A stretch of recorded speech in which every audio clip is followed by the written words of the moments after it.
नमस्कार. आपण आज जातेगावमध्ये अशोक शिंदे यांच्या शेतात त्यांनी 497 कलिंगडची लागवड केली होती. त्या संदर्भात त्यांच्याकडून आपण माहिती घेण्यासाठी आज ह्यांच्या शेतावरती आलेलो आहे. बाजूलाच शिंदे बायोटेक नर्सरीचे मालक अशोक शिंदे, यांचंही नाव अशोक शिंदेच आहे, यांचंही नाव अशोक शिंदेच आहे, दोघंही आहेत. ओके. आपण ह्यांना विचारू शकता कलिंगडबद्दल ह्यांचा अभिप्राय घेऊ आपण. तुम्हाला कशी वाटली कलिंगडची व्हरायटी? कलिंगड तुमचं नाव सांगा. माझं नाव अशोक हरिश्चंद्र शिंदे, राहणार जातेगाव, तालुका करमाळा, जिल्हा Solapur. Mobile number? Mobile number 9850 49 76 15. कशी वाटली तुम्हाला व्हरायटी? व्हरायटी चांगली आणि ॲव्हरेजला ह्याला मी बऱ्यापैकी.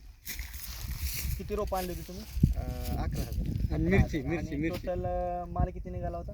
माल निघाला मोठा 23 टन आणि बारका निघाला म्हणजे कचरी 11 टन. साधारण चट्टा पडल्यामुळं तुमचं साधारण अंदाजे किती कलिंगड आता जाग्यावर कारण शेवटचे 1-2 फवारण्या राहिल्यामुळे तुमचा प्लॉट तरी पण बसला नाही वेल लवकर. मर आली नाही त्याला, पण चिकटा हे ते सगळ्या बाकीच्या थोडस माल राहिला तर अंदाजे किती माल असेल? 10 टनाच्या आसपास. साधारण 40-45 टनाच्या घरात गेली असते व्हरायटी. म्हणजे मोठा माल कमीत कमी 35 टनापर्यंत गेला. थंडीतली लागण असतानाही ह्या वाणाला 497 ला एकदम चांगला सेगमेंट आणि मजबूत थंडीतला वाण आणि अतिशय चांगलं त्यांना ॲव्हरेज मिळालंय. पण काही कारणाने त्यांच्या मागं जरा लग्नाची पळापळी वगैरे जरा त्याच्या वेळेस त्यांचं दुर्लक्ष झालं फवारण्यांना वगैरे. त्याच्यामुळे शेवटी दुर्लक्ष झाल्यामुळे आणि त्याचबरोबर त्यांनी कलिंगडामध्ये आपण त्यांना खोक्कल शीडची तारक मिरची दिलेली आहे. पण शेवटचे स्प्रे हुकल्यामुळं कलिंगडाला जसा इफेक्ट झाला तसं थोडंसं मिरचीवरती इफेक्ट झाला असल्यामुळं आता काय पुढील शेड्यूल केल्यानंतर व्यवस्थित होईल. कारण तारक मिरचीचं पण वैशिष्ट्य फार एकदम चांगल्या पद्धतीने उत्पन्न आणि ॲव्हरेज आहे. सरासरी 4 किलोचं एका झाडाचं ॲव्हरेज आहे त्या व्हरायटीचं, जर व्यवस्थित लक्ष देऊन केलं तर.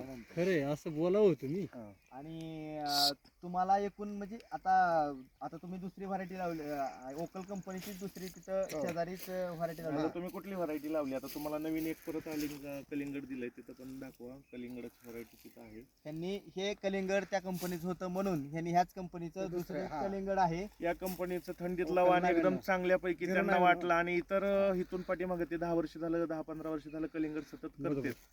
पण त्यांना कमी लक्ष असून सुद्धा चांगल्यापैकी एक अनुभव ह्या 0497चा आल्यामुळं त्यांनी आवर्जून परत त्याच कंपनीचा वाण मागितला. उन्हाळी कुठला वाण आहे का ते विचारलं तर त्यांना आता एकदम चांगल्या क्वालिटीचा 099 खुशी हा वाण आपण त्यांना दिलाय. विशेष म्हणजे कालच लागवड झाली. आपण बघू शकता पलीकड.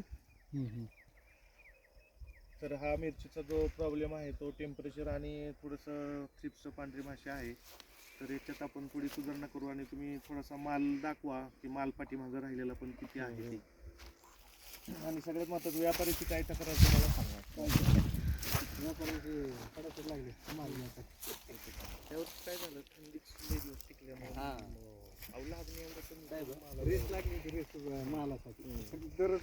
तुम्हाला व्यापाऱ्याचा काय अभिप्राय? व्यापाऱ्यानं काय व्हरायटी घेण्यासाठी टाळाटाळ केली किंवा नाही, असं काय वाटलं का तुम्हाला? गोडी कशी त्या वाणाला? एकदम गोड आहे. गोड आहे चांगलं. माल वजनदार. सरासरी वजन किती होतं फळांचं? 6-7 किलो पर्यंत. 6 किलो पर्यंत. म्हणजे काही फळं 6-7 किलो पर्यंत. सरासरी 4 किलोच्या आसपास आपण 4 ते 5 ही 099 जी आहे ती मार्केटमध्ये जेवढ्या बी व्हरायट्या आहेत, रफ व्हरायट्या जी झाड कातड्याच्या त्याच्यापेक्षा सुद्धा जाड, किती चांगल्या क्वालिटीचा जरी चाकू आणला आपण तर ती व्हरायटी कापताना चाकू मोडला जातो. 2 ते 3 रुपये किलोनी प्रत्येक शेतकऱ्यांना आम्ही ज्या ठिकाणी कार्यक्रम घेतला होता, शेतकरी सांगायचे की 2 रुपयांनी महाग घेतला, 3 रुपयांनी महाग घेतला मार्केटमध्ये सगळ्या व्हरायट्यांपेक्षा. तर उन्हाळ्यात तो अनुभव आपल्याला चांगला येईल. कारण आपल्याला आता वेल न बसण्यासाठी जास्त लक्ष द्यावं लागतं आणि वेल झाकले पाहिजेत. कारण उन्हाळ्याचं टेम्परेचर एवढं मोठ्या प्रमाणात होतं. आता थंडीतला प्लॉट असून सुद्धा वेल झाकलं नसल्यामुळं अशा पद्धतीने विशाल डाग पडतोय. सगळं दाखवा. डाग पडतोय. डाग पडलेला आहे. शेतकऱ्याचं नुकसान आहे. अजून विशाल